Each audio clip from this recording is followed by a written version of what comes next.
Yes, it is what I always say. You guys know the favorite time of the week for me, being Brown at Work live. And if you don't recognize this face, believe me, after this session and our second part two on April 18th, you will never forget her. That's for sure. Especially, same thing happened to me when I met her via LinkedIn and we connected. I can't even express the excitement, the honor, the privilege I have to have this awesome woman as my guest. And let me introduce to you all Jacquie Abram. Jacquie is the international best-selling and award-winning author of Hush Money: How One Woman Proved Systemic Racism in Her Workplace and Kept Her Job, and has been featured in Forbes. Her book is the #1 Amazon bestseller. Hush Money is an international best-selling and award-winning book featured in Forbes, as I just mentioned. It's also, as I also shared with you, #1 bestseller in Amazon.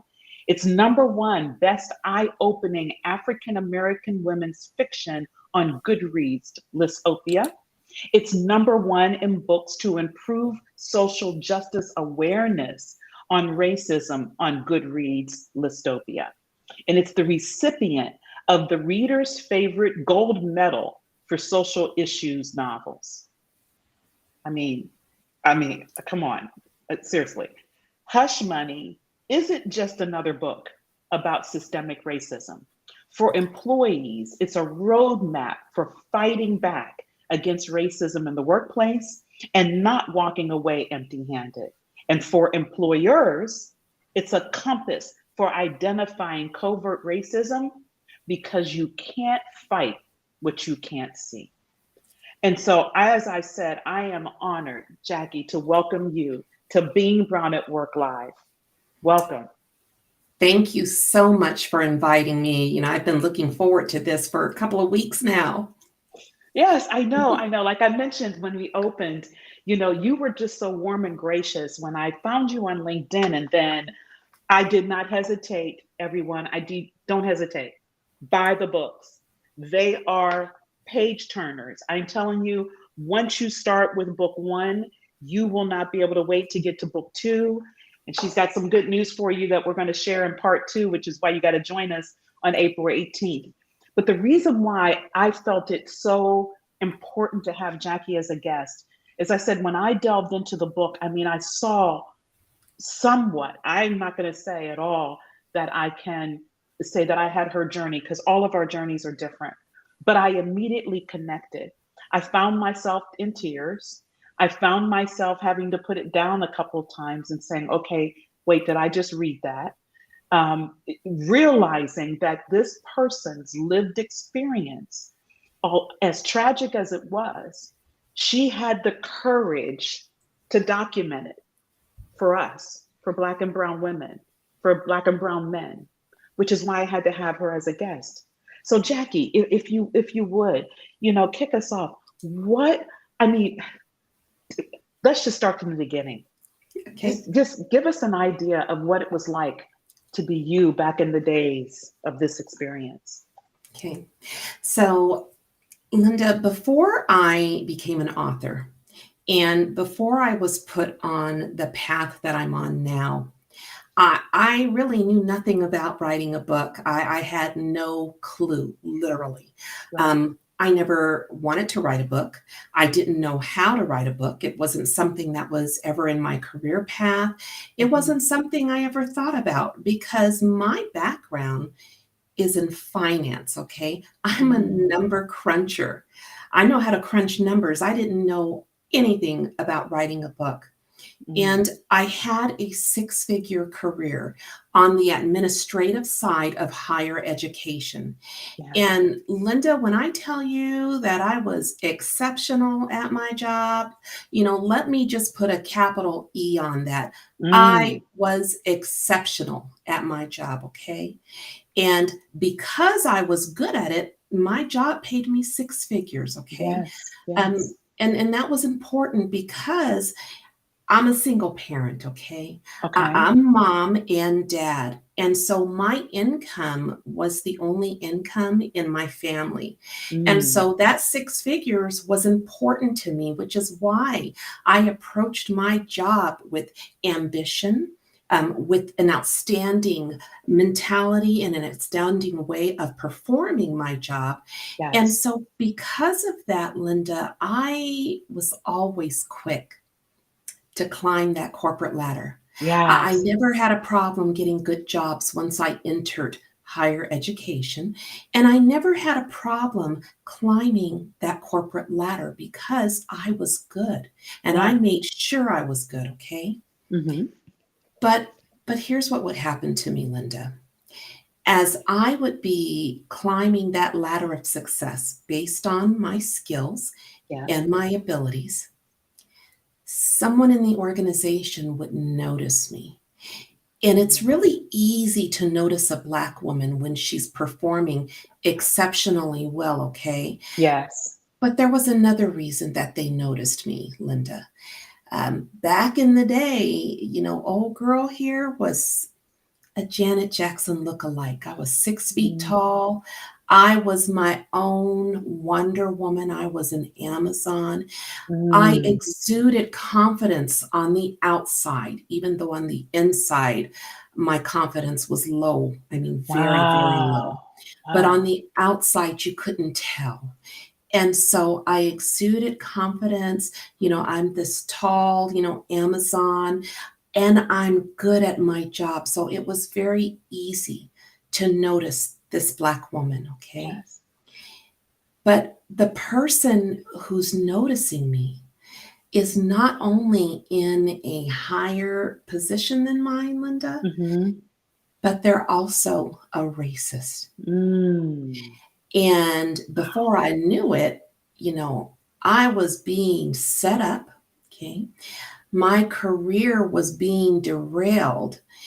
And before I could even wrap my head around what was happening to me and that ladder that I was climbing up on, when that rug was pulled from under us, we both came crashing down, okay? Wow. Wow. So, the first time that happened to me, and now, I've lost this six-figure position, I was feeling some kind of way. I'm gonna just be Mm. honest with you. Right. Absolutely. And Yes. I was traumatized, okay? I was hurt. Yes. I was humiliated because of the way they did it, okay? But I really didn't have time to stop and process what was happening to me, Linda, because Okay. like I already told you, I'm a single mom. I'm Yes. mom and dad. Yes. And I've got these two girls that are depending on me, Exactly. Mm-hmm. so you don't Mm-hmm. have time to sit Do back not. and tend to your wounds. And so Yeah. That's true. I I cast my resume back out to the wind again, you know, lived off of the money that I had in savings until I Mm-hmm. found my next opportunity. And then I put myself back out there. And I go in the same way that I did the job before. I'm ambitious. I'm exceptional. I Yes. am fantastic at my job. And I go in, and it's not long before I start climbing that corporate ladder. But here's the problem with me running to that next company. And anybody who's heard me speak, they know I always say this. You ran from this company over here because you were Black. Yeah. And when you ran over to this company over here, guess what? You still black. You're still You still Black, black. right? Yes. Yes. And Yes. I can laugh about it now, but honey, let me just tell you, Wow. Wow. I was Yes. feeling some kind of way because Mm. the same thing happened to me, okay? Mm. So by the fourth and fifth time of losing everything that I had worked for, okay, losing everything that I had built, using all of the savings that I have been able to accumulate, Yes. and finding myself homeless, okay, because I'm homeless with my Oh my kids. Because goodness. when you lose your job, you lose your income, you lose your ability to pay for your bills and to feed your Yeah. family, and you are Mm. homeless. And I'm sitting there looking at myself in the mirror saying, how on earth am I homeless? I am smart. I am ambitious. I've got all the educational credentials a person Yes. needs. But here I am homeless again. And so by that point, I'm experiencing racial trauma that Mm. is so severe and that damaged me so bad psychologically that by the end of my career, I had to pull myself out of corporate America to save my sanity. But I was also plotting homicide because I very much planned to kill my last boss. Wow. My last boss is lucky Whoa. to be alive today. Okay. Whoa.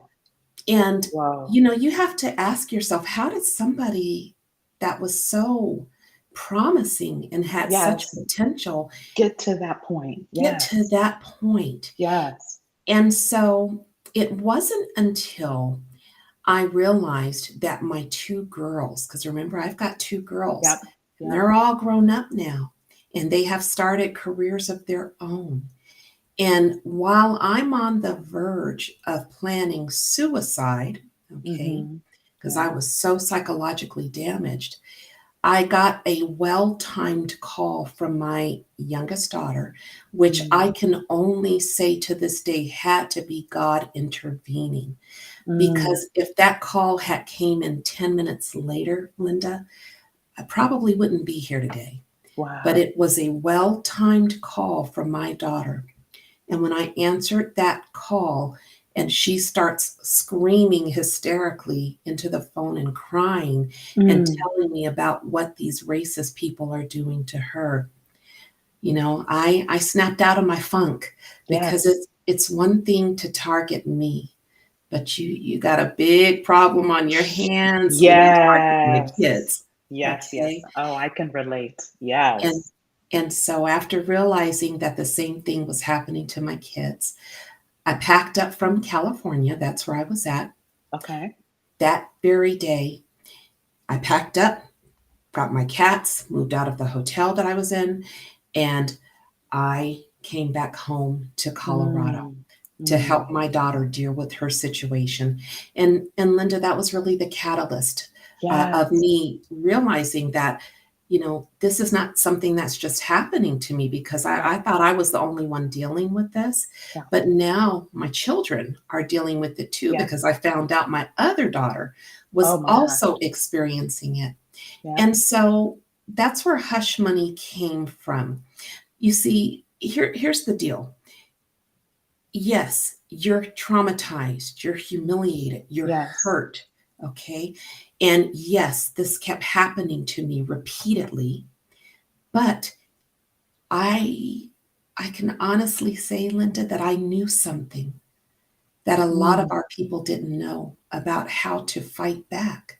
Ah, yes, yes, yes. And let me preface this by saying, and then I'm going to let you talk because I am Yes. long-winded, No, no worries. but let me just tell you this. The settlements are great, okay? Mhm. Settlements are wonderful, especially the big ones that I I have the knowledge in Mhm. getting, okay? Sure. But no matter how much you get in a settlement, six figures, no matter what you get, it is not enough. It is never enough Never to enough. undo the damage that Exactly. you were caused in that company. Yes. But my motto is, okay, it's okay to walk away, okay, because it's a toxic, racist environment. Just don't walk away empty handed. And Yes. too many of our people do that, and they were. And I said, okay, we're going to give them a roadmap, a survival guide that they can Yes. use to stop walking away from their jobs empty handed. Empty-handed. Yeah, and Jackie, there's so much, oh my gosh, that you shared there and how you got to the point of creating this roadmap for us, right? And not just for us, for those that are suffering or have suffered like you, but as you said so eloquently in the bio that was written, for employers so that Yes. they can stop this madness, right? But they Yes. can't stop it until they see it. Jackie, one of the things you said in your story that's so, I don't know that there is a black or brown woman I've coached, known, work with that hasn't had the same situation. Educated, highly, very Yes. good at what we do, hit home runs on a regular basis. Mhm. And no matter what atmosphere we walk in, we go into that, as you said, you left one, went into another role, performed very highly, went into another role. Mhm. However, irrespective of that, we still, we still are ostracized, Yes. are minimalized, are dismissed, are face verbal abuse, Yes. harassment, overlooked. Probably, I'm not going to say probably, 9 times out of 10, not compensated to Right. match the value we bring to the table. Right. So, Jacquie, I mean, from your experience, I mean, what in the world does it take? And I know you've gone around the country and even out of the country speaking to companies, because I saw a posting not long ago at a major employer you were at and spoke there. What has to happen, Jacquie? Because something has to change that is Right. beyond you and I, Right. right? I mean, because something has to change. And what have you uncovered in your personal experiences, your daughters, as well as all the others that you've touched, that you've spoken to, and walked in rooms around the world? So I haven't actually physically been around the world yet. Now, I do speak in a lot of countries, but it's Yes. usually Ah, virtually. virtual. Yes. Okay. But I Yes. have been around the US. And one of the things that I can tell you, no matter who I'm speaking with, is that DEI, in a lot of cases, as it stands, continues to fail Black people. Mm, And the reason it continues to fail us is because the scenarios that are used in a lot of the DEI workshops and trainings and solutions that these organizations are coming up with, they are not reflective of what we are actually experiencing, what's mm. actually killing our careers. Okay, Okay. but let me just say this: you have things that are important. There are important components in diversity, equity, and inclusion trainings, okay? Hmm. There are. I'm not going to say there aren't important components.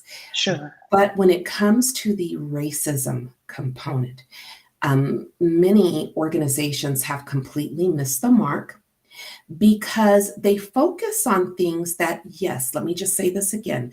These are important things, but these are not what's killing our careers, okay? So, an example of that are microaggressions, okay? Mm-hmm. Yes, we as Black people experience microaggressions, okay? There's somebody in the office over here that doesn't like our braids, they don't Right. think it's professional.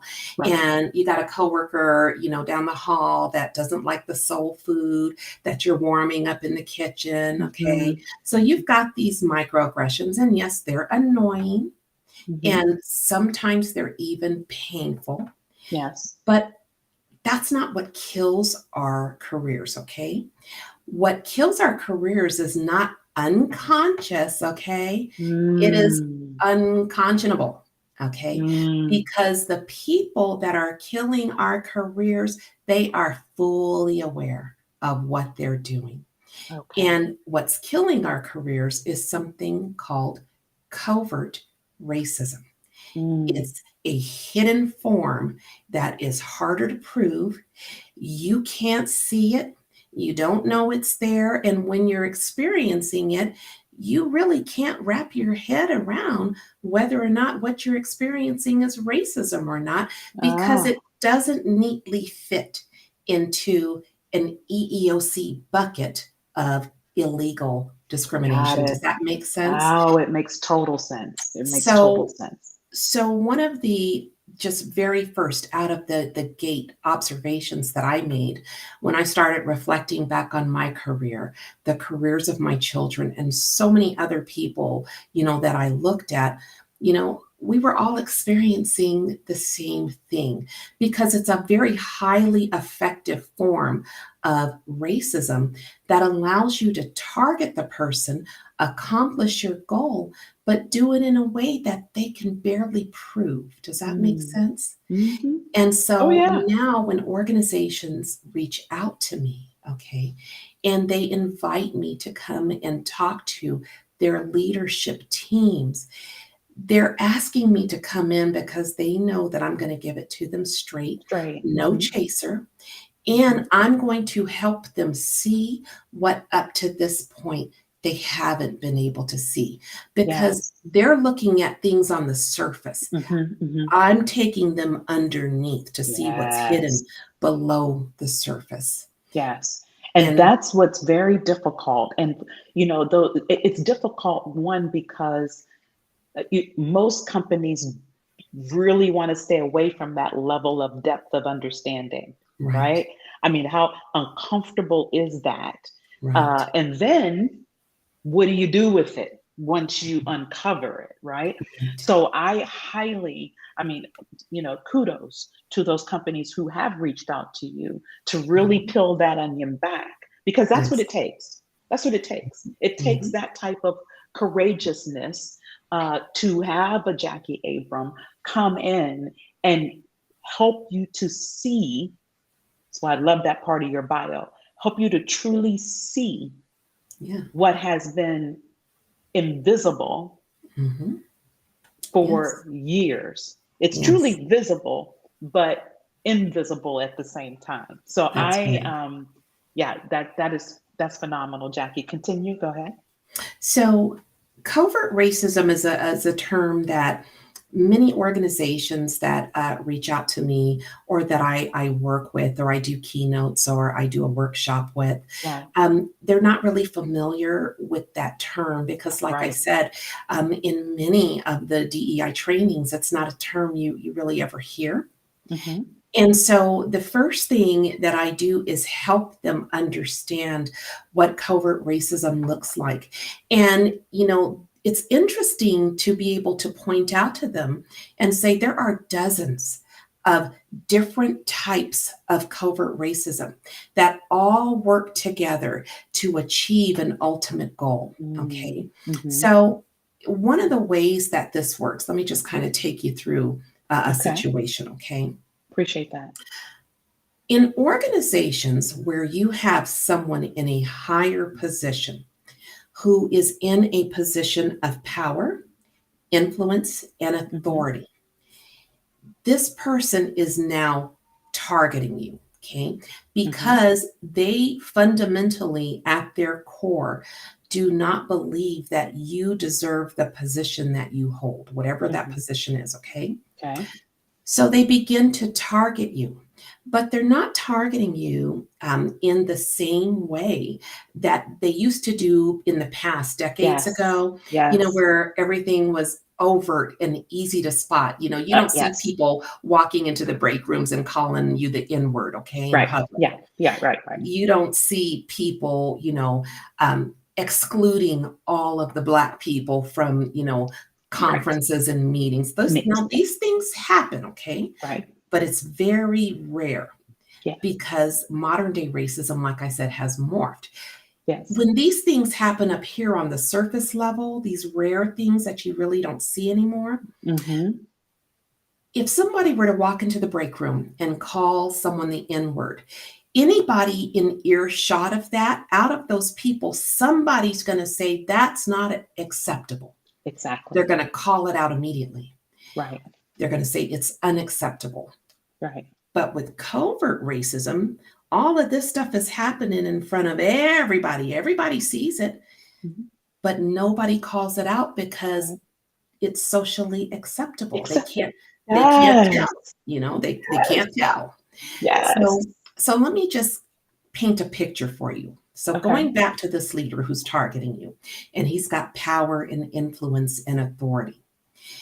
When he starts targeting you, he's going to begin the acts of killing your career in the workplace in much of the same way they kill us in our community. So he's going to target you, but he's going to inspire others in the organization to conspire with him. Mm. And before you know it, you're not just dealing with one racist targeting Mhm. you. You are now dealing with people, okay? Mhm. Mhm. People who are all working together to aid and abet this leader as he kills your career. Yeah. Yeah. Now, in organizations that tolerate racism, okay? Now, I'm not saying this about all HR people because in good companies that do not tolerate discrimination in any way, shape, or form, that do not tolerate racism, HR is your best friend, okay? Right. Right. But in an organization that tolerates racism, okay, HR is your worst Worst nightmare. enemy. Yes, they are Absolutely. your worst nightmare Yes. because this leader has inspired HR to be in cahoots with them because HR knows who they are beholden to because of Yes. who pays their paycheck. Yeah. Sure. Sure. Okay. So Absolutely. you now have HR aiding and abetting this leader, but it doesn't stop there. Okay. Your own employees, okay? When Mhm. you're at lunch, this racist leader is meeting with somebody on your team and Mhm. promising them your job, Yeah. okay? So they have Yeah. incentivized your employee. So now your employee is complaining about you and trying to catch you in anything that they Any. can use Yes. Oh my to gosh. aid and abet this racist leader. But it Yes. doesn't stop there, okay? It does Your not. supervisor, because the person targeting you doesn't necessarily have to be your Your supervisor, boss. okay? Exactly. Does So not. your supervisor or, this person that has a reporting structure that you report to, Hmm. all of a sudden you were performing your job exceptionally. And now all of a sudden they're trying to write you up because they're saying you're incompetent. Yeah. Okay, you've been just exceptional all this time. And now all of a sudden somebody's erasing stuff on the work you're doing and adding in errors to make it look like you Yeah. are making mistakes. Okay. Yeah. Yeah. And then you have people in other departments that you have to interface with, that you need to do their job so you can do your job. Well, Yes. these people are putting obstacles in your Yes. path, making you miss your deadlines, not giving you the support you need from them. Hmm. And so by the time all of these things, all of these people are working together, they have successfully derailed your career. Completely, Jackie. Mhm, And I don't mean to interrupt you there, but for mhm, those of you who are listening to this live or on the replay, I know as Jackie was going through that scenario, you probably thought to yourself, oh, that's impossible. Oh, that never happens. Let me tell you that I know of a situation going on right now in a different industry with mhm, some young people in their mhm, 20s, just 25, 26 years old, right? Entering into their industry, been there for just a year, and they are experiencing exactly what Jackie just described. And mhm. it's in an industry that would shock you because you would think this industry would know better than to do that. But exactly what she described, And various people, parts of it, mhm, HR, text messages being sent, emails being erased, work that should be given to these individuals, they're not given the work, or their work is somehow manipulated. mhm.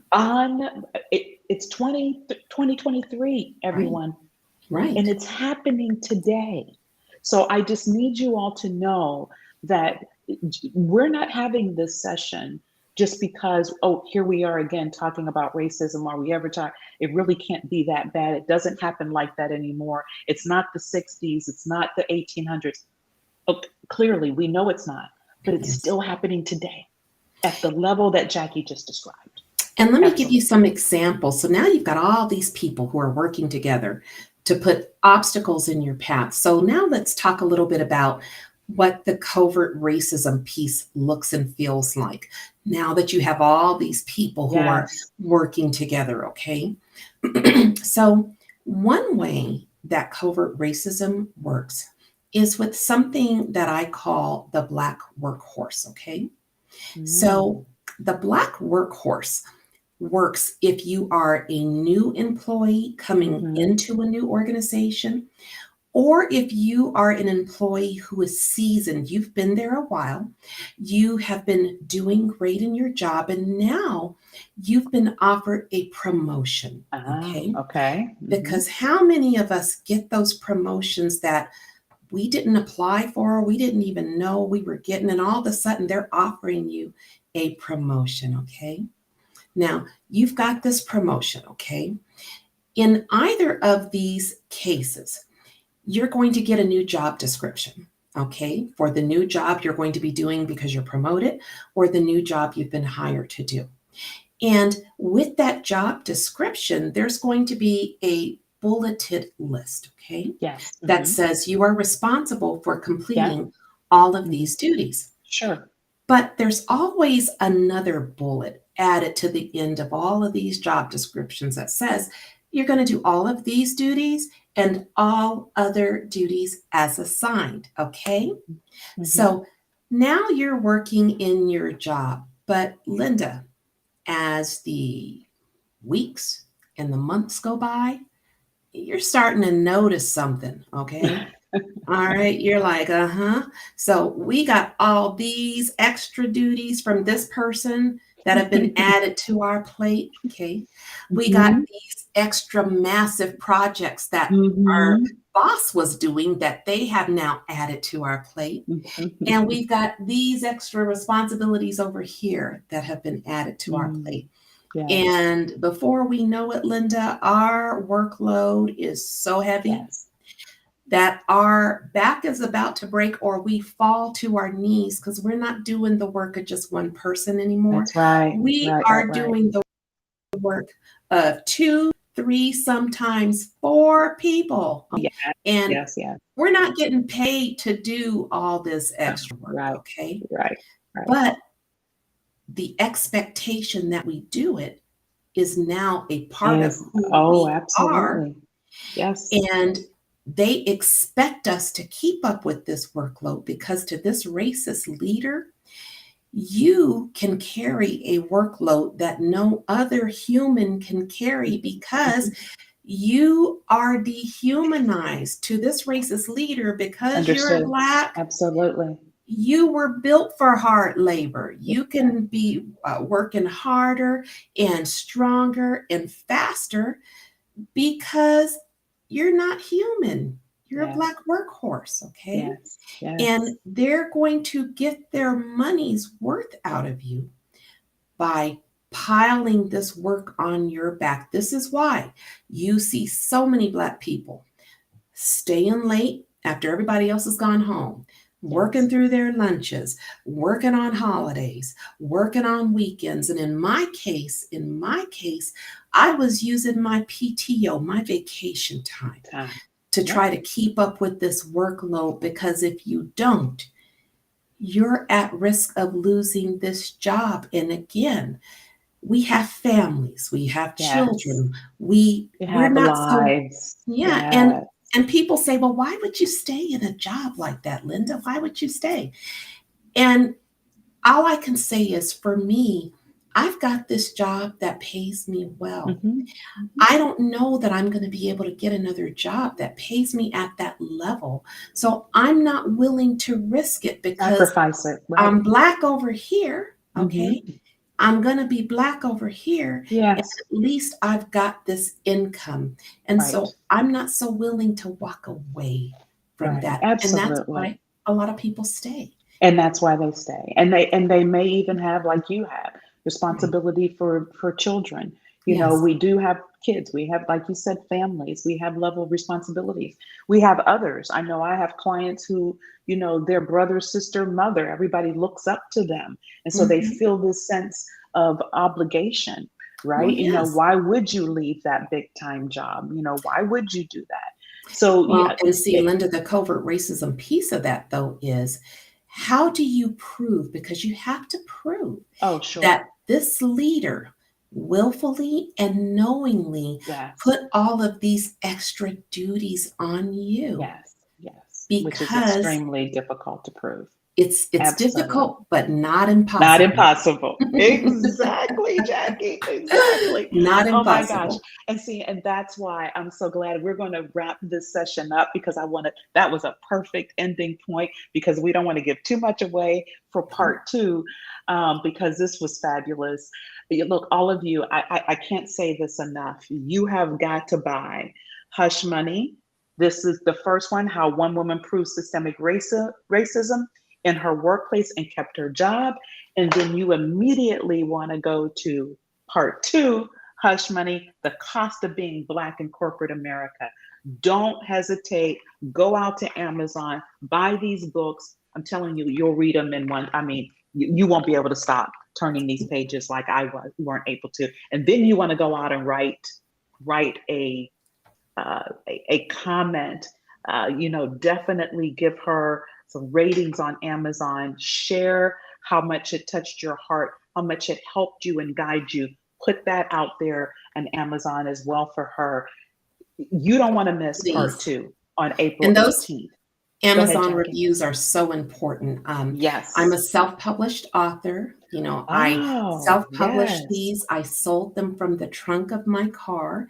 I couldn't get a publisher, so my daughters and I took a Wow. chance. I went from selling them from the trunk of my car to 7 months later being an international best-selling and award-winning author. Yes. But what inspires people to read the book of a self-published author, because there are so many who are not successful, True. are the reviews. I need the reviews. Yes, it's so critically important. We want Yes. to support each other, especially when it's this type of writing, these types of books that were out of someone's pain, out of Jackie's pain and her unbearable experience, but yet giving us a roadmap on how we can be courageous and fight back, how employers can turn these situations around. Please join us on April 18th. You do not want to miss it because just like she says, it may be difficult to prove, but it's not It's not impossible. impossible. Not impossible. So Jackie's going to share with us on April 18th how you get that type of thing done if you were the one. This is live, so everybody saw my earpiece fall out. So so you want to join us and get those nuggets on April 18th. But between now and then, if there's some questions that you have and you want to connect directly with Jackie, you can find her. She's on LinkedIn. Hush Money is the way to find her. Hush Money series. Definitely reach out to Jackie. If you're an employer, if you're leading a company, or within your company that it would be extremely invaluable experience to have Jackie come in and work with your leaders, or do a lunch and learn, or do some type of presentation, whatever format or setting is best in your company. I'm telling you, you will not regret it. Please reach out to Jackie and connect with her.